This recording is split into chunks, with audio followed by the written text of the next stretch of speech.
Good morning everybody. అందరూ బాగున్నారా?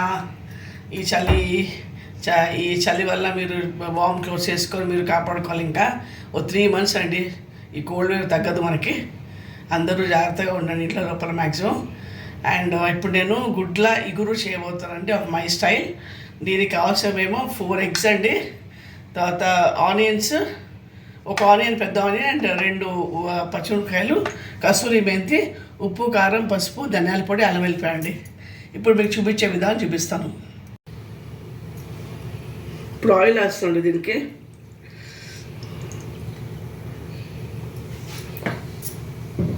ఈ ఆయిల్ చాలా పడుతుంది, కొంచెం పడుతుంది, ఎక్కువ పట్టదు. ఈ ఉల్లిపాయలు, పచ్చిమిరపకాయలు వేస్తానండి.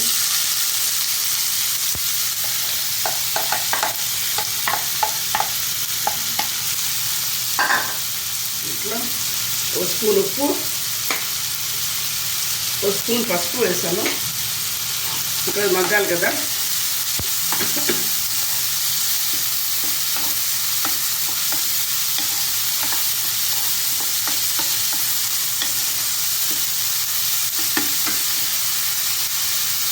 ఓ 10-15 minutes అండి.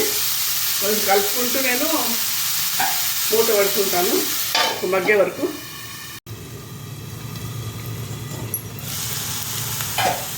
తీసి చూసానండి, ఇప్పుడు మగ్గిందండి ఇది. దీంట్లో 1 స్పూన్ అల్లం వెల్లిపాయ పేస్ట్ అండి, ఫ్రెష్ నూనె అన్నమాట. ఇప్పుడు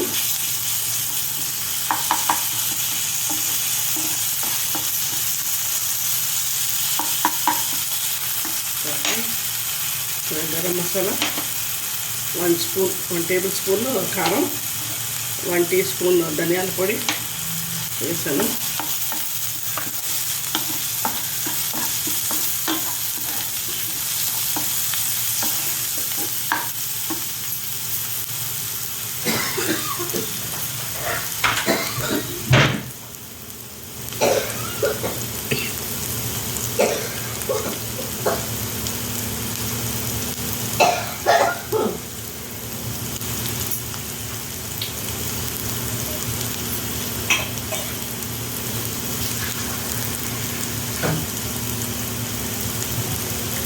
చిన్న గ్లాస్ వాటర్ వేసుకుని కొంచెం అలా పెడతాను.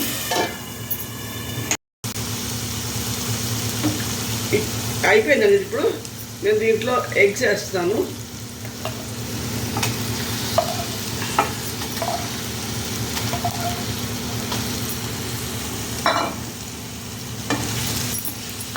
కాస్త కొంచెం దీనిలో పట్టే కొంచెం కారం, ఉప్పు అంత పట్టాలి కదా. కొంచెం బ్రౌన్గా ఫ్రై చేసా అనుకోండి. నేను కాసేపు అలా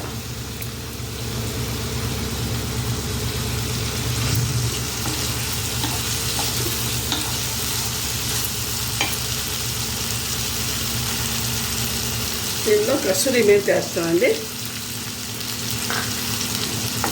కొంచెం ఆ ఫ్లేవర్ తగిలితే కొంచెం మెంతి కూర ఫ్లేవర్ బాగుంటుంది, మెంతి ఫ్లేవర్ ఈ కూరకి. ఆపేస్తానండి పొయ్యి, ఇంకా డిష్ అవుట్ చేస్తాను. ఇంకా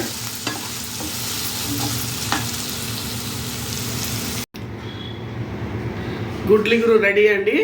మీరు ఒకసారి ట్రై చేయండి, మళ్ళీ ట్రై చేయొచ్చు. మీకు చపాతీలోకి, అన్నంలోకి, బగారా రైస్లో కూడా బాగుంటుంది మీకు. Please like, share and subscribe my channel అండి. థ్యాంక్ యూ అండి. Have a nice day.